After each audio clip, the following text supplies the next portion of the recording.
Hey everyone, happy Monday. Thank you for joining me today. For those of you who are live, thank you for joining me. And for those of you who are catching the replay, awesome. So glad that you found a few minutes to check out this week's video. And if you're catching the replay or you're joining me live, do me a favor and just leave me a like, a comment, an emoji, your favorite GIF, whatever comes up for you. Please don't be afraid to share. I would love to hear from you. But okay, so today, talking about how I've been feeling a little out of control with all of the summer plans and activities that have been happening. I've been feeling like I've kind of disregarded my normal life routine and I've totally embraced summer, but because of that, I've been feeling just out of control and kind of running around like a chicken with my head cut off. And I finally recognized this last week and put into motion some steps to get back into control and to normalize my routine. And I wanted to share that experience with you and just see if this feels at all relevant to you, given what time of year it is for us all. So before I jump into all of this and more, just wanted to let you know, any of you who are new to my videos, my name is Tori. Welcome, welcome.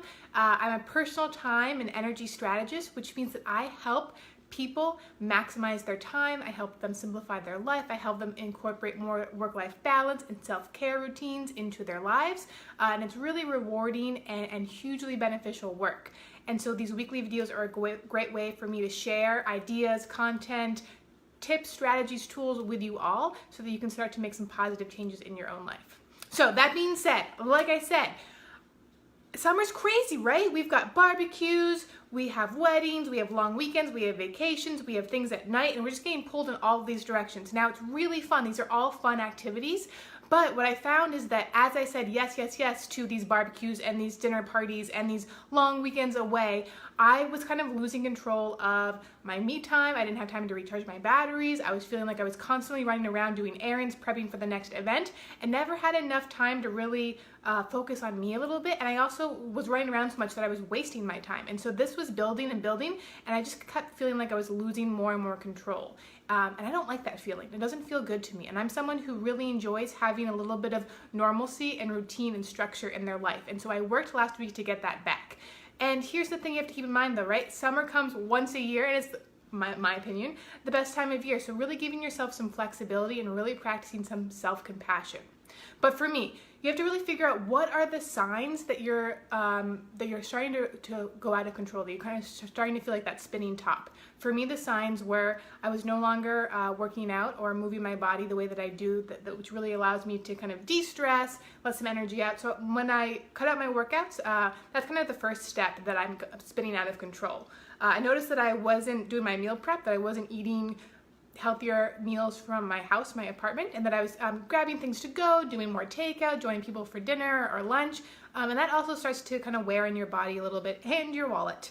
And lastly, I noticed that I wasn't reading that much, and I really get a lot of self-reflection and growth and creative ideas when I read, and so I was kind of missing that spark because I no longer had the time.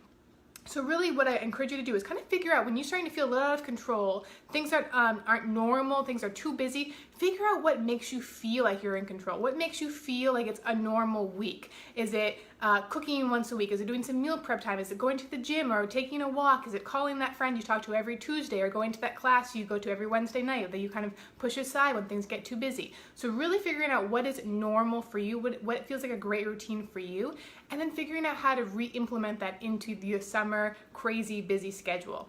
And so for me, the first step that I always do is I take everything that's kind of spinning around, going crazy in my head, that kind of inner dialogue, that's kind of nonstop chatter, take it out of your head. And the first way to do that is to write it all down. So really just grab any piece of paper. I use my planner. There's a great section in my planner, and I just write down everything I want to accomplish that week. What errands I need to run, what I need to pack, what I need to RSVP to, what plane tickets I need to buy. All of that stuff is just constantly in our head, so get it out, write it all down. And then after that, really look at your week. What are your non-negotiables? What are your top priorities? Clearly, if you are working, it's not a vacation week. Work is a top priority. So really figure out, okay, if I'm gonna work these hours, when can I fit in those non-negotiables? So for me, it was like, when could I fit in my workouts? And I usually work out in the afternoon. I had to make a couple exceptions, right? Because I had plans in the afternoons that I couldn't say no to. So figuring out ways that I could wake up a little earlier, fit something in, maybe do something for a shorter amount of time than I normally would, making some compromises here and there, but also working to keep up that normal schedule. I also realized that I need to carve out time on Sunday night just for myself. Even if I'm coming back from a trip or from a weekend away or from a friend's house, I need Sunday night to myself, and that is a non-negotiable for me. So that includes being able to make a grocery list and run to the grocery store, do some meal prep, clean my apartment, just kind of get ready for the week is really important to me. Kind of allows me to clear my head, get stable, and get ready for the week ahead. And so I know that Sunday night is a non-negotiable for me. And so I put that into my planner. Story time. That is it. So really figuring out how to schedule out your week so that you're hitting all those commitments that are fun, that are engaging, that you look forward to all year, while also balancing all those normal things you need in life to keep you sane. Some other tips are just, I'm just making sure that so the other thing is just, here's the thing about control is that we like to be in control because we like to be in the know. We like to know what's happening next. We like to know what we're dealing with and how we can fit this all in.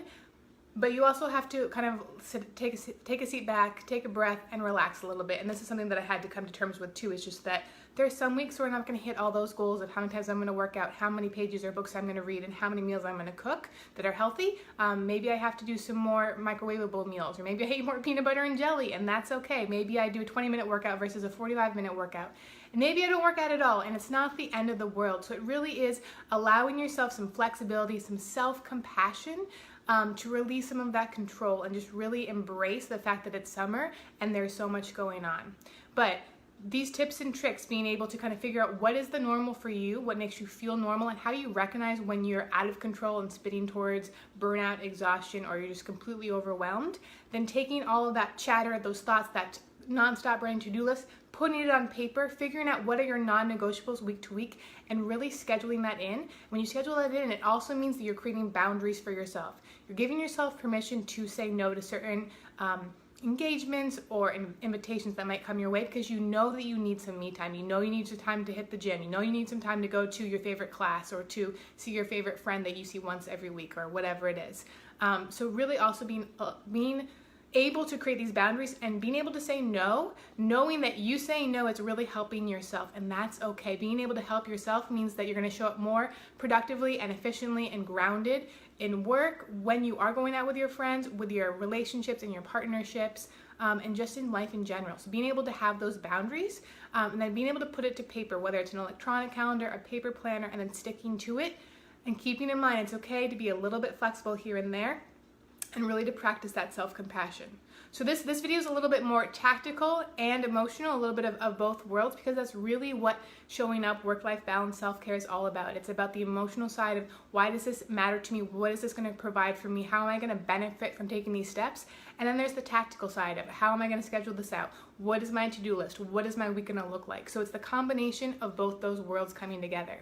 This can be really difficult for a lot of people. I know we're not all organized to-do list schedulers. Some of us really don't enjoy a good schedule, or we procrastinate. We don't like if we can't stick to it because we're perfectionists. Whatever the reason, a lot of us struggle being able to schedule our lives and do this more tactical side. So if this is something that you are struggling with, if you need help incorporating more work-life balance and self-care into your life, especially given these busy summer months, please reach out. I would love to connect and help you out with it. It's something that I love to do. I love organization. But just keep in mind, summer, go have some fun, enjoy life, create some time for yourself to recharge. Don't feel guilty about it or selfish about it. Know that when you give yourself the time to recharge, you're actually showing up more authentically the next day. So anyways, I hope this video was helpful and it's giving you guys some energy and some tips and tools you can utilize in the next coming weeks. And I will talk to you next week. Bye.